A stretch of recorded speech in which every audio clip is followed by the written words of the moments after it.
करोति या बिभर्ति या निहन्ति या जगत्त्रयं समन्ततो विभाति या न दृश्यते क्वचिच्चया। नमो देव्यै महादेव्यै शिवायै सततं नमः। नमः प्रकृत्यै भद्रायै नियताः प्रणतास्मतां। शिवाय गुरवे नमः। श्रीमात्रे नमः।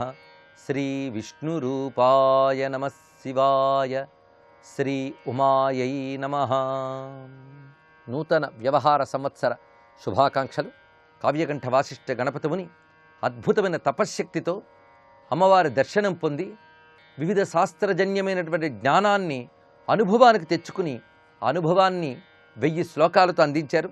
అటువంటి ఉమాసహస్రంలో చతుర్దశ స్తబకము అనగా 14వ స్తబకాన్ని చెప్పుకోబోతూ ఉన్నాం. కారణమఖిలమతీనాం వారణ మంతర్లసత్తమసః మందస్మితం మహేశ్వర సుదృశో మే శ్రేయసో భవతు. ప్రతి స్తబకమునకు వలనే ఈ స్తబకానికి కూడా మొదటి శ్లోకం అమ్మవారి చిరునవ్వు మనకు శ్రేయస్సు కలిగించుగాక అని భావన చేస్తున్నారు. ఎటువంటి నవ్వు అంటే కారణం అఖిల మతీనాం వారణం అంతర్లసత్తమసః. మతి అంటే బుద్ధి జ్ఞానము అని అర్థం. అఖిల మతీనాం అంటే అన్ని బుద్ధులకు అన్ని జ్ఞానములకు కారణమైనది, లోపల ఉన్నటువంటి అజ్ఞానం అనే చీకటికి వారణమైనది.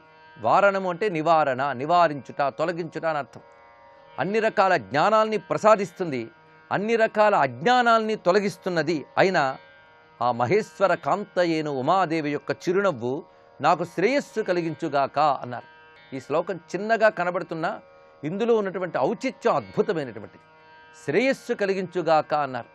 సృష్టిలో 2 విషయాలుంటాయి, ప్రేయస్సు, శ్రేయస్సు. ప్రియమైనది ప్రేయస్సు, అవసరమైనది శ్రేయస్సు. అయితే ప్రేయస్సు కావాలి, శ్రేయస్సు కావాలి. కానీ ప్రేయస్సు క్షణికము, తాత్కాలికము. అది ఇవాళ కావాలనిపిస్తుంది, రేపు అది రుచించదు. కానీ శ్రేయస్సు శాశ్వతమైనది. ఇక్కడ శాశ్వతమైన శ్రేయస్సునే కోరుకుంటున్నారు.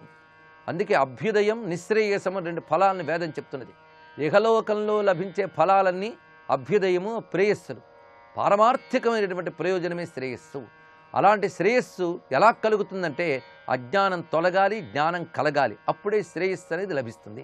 అందుకే జ్ఞానాన్ని కలిగించి అజ్ఞానాన్ని తొలగించి అమ్మవారి చిరునవ్వు నాకు శ్రేయస్సును ప్రసాదించుగాక అని చెప్పడంలో అంత ఔచిత్యం కనబడుతున్నది. ఇక్కడ నుండి ప్రధానంగా కొన్ని శ్లోకములు కాళీ, గౌరీ అనే 2 రూపాల గురించి తత్వ వివేచన చేస్తున్నారు.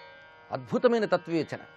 సామాన్యులు కాళీదేవి అంటే ఒక నమస్కారం చేస్తారు, గౌరీ అంటే మరొక నమస్కారం చేస్తారు. కానీ కాళీ ఏమిటి, గౌరీ ఏమిటి, విశ్వంలో నడబడుతున్న శక్తికి 2 ఎలా అన్వయించుకోవన్న ఆలోచన.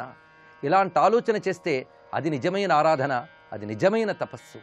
అలాంటి ఆలోచన తాను చేసి అద్భుతమైనటువంటి సత్యాన్ని ఆవిష్కరిస్తూ మన చేత కూడా తపస్సు చేయిస్తున్నారు గణపతి ముని.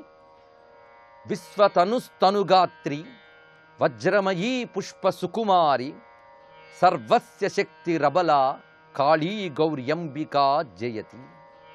సృష్టిలో పరస్పర విరుద్ధమైనవి కనబడుతూ ఉంటాయి. మనం ఇష్టంగా, ఆనందంగా, అందంగా ఉన్నవి మాత్రమే గొప్పవి అనుకుంటూ ఉంటాం. కానీ మనకి ఇష్టం కానివి, అందం కానివి, ఆనందం కానివి వికారాలు చాలా ఉన్నాయి ప్రపంచంలో.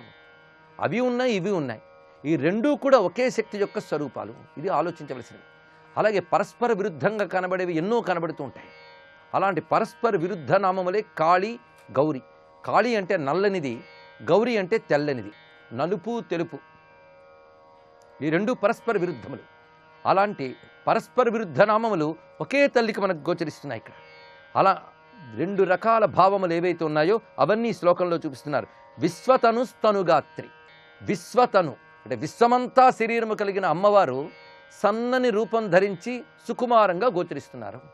విశ్వతను అంటేనే సమస్తము ఆవిడ శరీరము అంటే ఎంత పెద్ద శరీరం. కానీ గౌరీదేవిగా విలాసముగా ఆ తల్లి ఒక పరిమితమైన రూపంలో గోచరిస్తున్నారు. ఆశ్చర్యం. అపరిమితమైన విశ్వము ఆ తల్లి యొక్క శరీరమే, పరిమితమైన దివ్యమంగళ విగ్రహము ఆమె యొక్క రూపమే. అదేవిధంగా వజ్రమయీ పుష్ప సుకుమారి. ఆవిడ వజ్రము అంటే కఠినురాలు, పువ్వు లాంటి మెత్తనిది. 2 ఆవిడ రూపములే. అందుకు కఠోరమైనటువంటి స్వరూపం ధరించగలదు, కోమలమైన రూపాన్ని కూడా ప్రదర్శించగలదు. అయితే వజ్రమయి అంటే అర్థం ఇక్కడ తెలుసుకోవాలి. కఠినత్వం కూడా అమ్మవారి శక్తే.